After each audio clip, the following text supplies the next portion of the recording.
The U.S. military gets shocking rank for the first time, growing risk of inability to defend vital national interests, according to Ardmore W&D.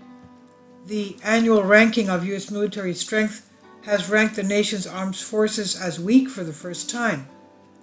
American armed forces are at growing risk of not being able to meet the demands of defending America's vital national interests.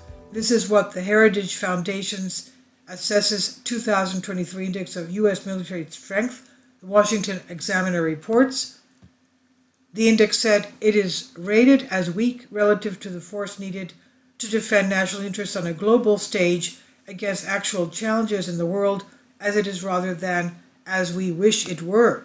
This is the logical consequence of years of sustained use, underfunding, poorly defined priorities, wildly shifting security policies, exceedingly poor discipline in program execution, and a profound lack of seriousness across the national security establishment, even as threats to the U.S. interests have surged.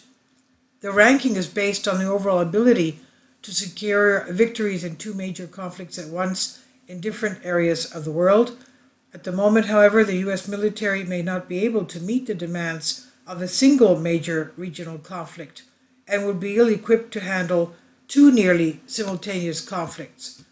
The report evaluates each of the military branches based on capability, capacity, and readiness. The Marine Corps was at the top of the list with an overall strong rating. The Air Force fell to the bottom with an overall very weak rating due to difficulties with pilot production and retention. The Navy and Space Force were rated as weak, while the Army was marginal. America's nuclear capabilities, according to the Heritage Index, is strong compared to other countries, but trending towards marginal and even weak, they said. Early this month, amid vaccine mandates, complaints of woke policies and indoctrination, and a tight job market, the Army fell 25% short of its recruitment goal this year, about 15,000 soldiers. The shortfall actually is worse because the original target of 485,000 active duty soldiers was cut by 12,000 in April and further reduced later to 466,000.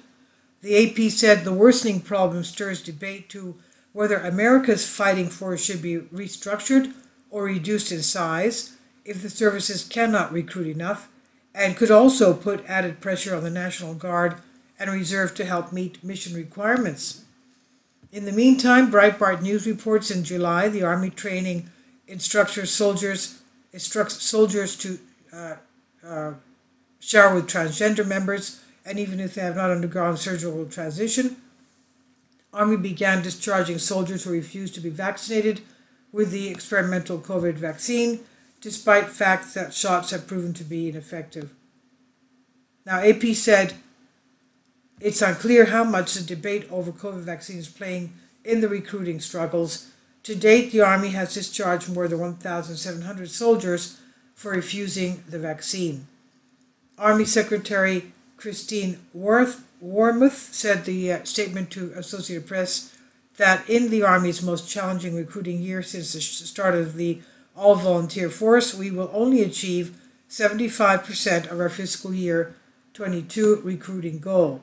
Wormuth insisted the Army will maintain its readiness and meet all our national security requirements, and she said, if recruiting challenges persist, we will draw on the Guard and Reserve to augment the active duty forces and may need to trim our force structure. The AP said military leaders have tried to draw recruits through increased enlistment bonuses and other programs, but they say it has become more difficult to compete with private industry in the tight labor market. Companies like McDonald's are attracting workers with tuition benefits and other increased perks and have military service that have military service attractive. The Army also blames the shutting down of recruiters' access to schools, public events, fairs, and other youth organizations due to the pandemic. Further, only an estimated 23% of young people can meet the military's fitness, education, and moral requirements. AP also notes the patriotism that fueled the rush to military service in the wake of the September 11 has diminished. Some may look around to see no more worse terrorists to fight, so they look elsewhere, the Wired service said, and others see lucrative hiring campaigns by private industry and know the salaries will be better than military pay and they will be less likely to end up wounded in their jobs. So this is on W&D. Please leave your comments. Thank you for your support. Kindly support my Patreon account. The daily posts are 5 videos daily, and they are totally different from what I have on my YouTube channel.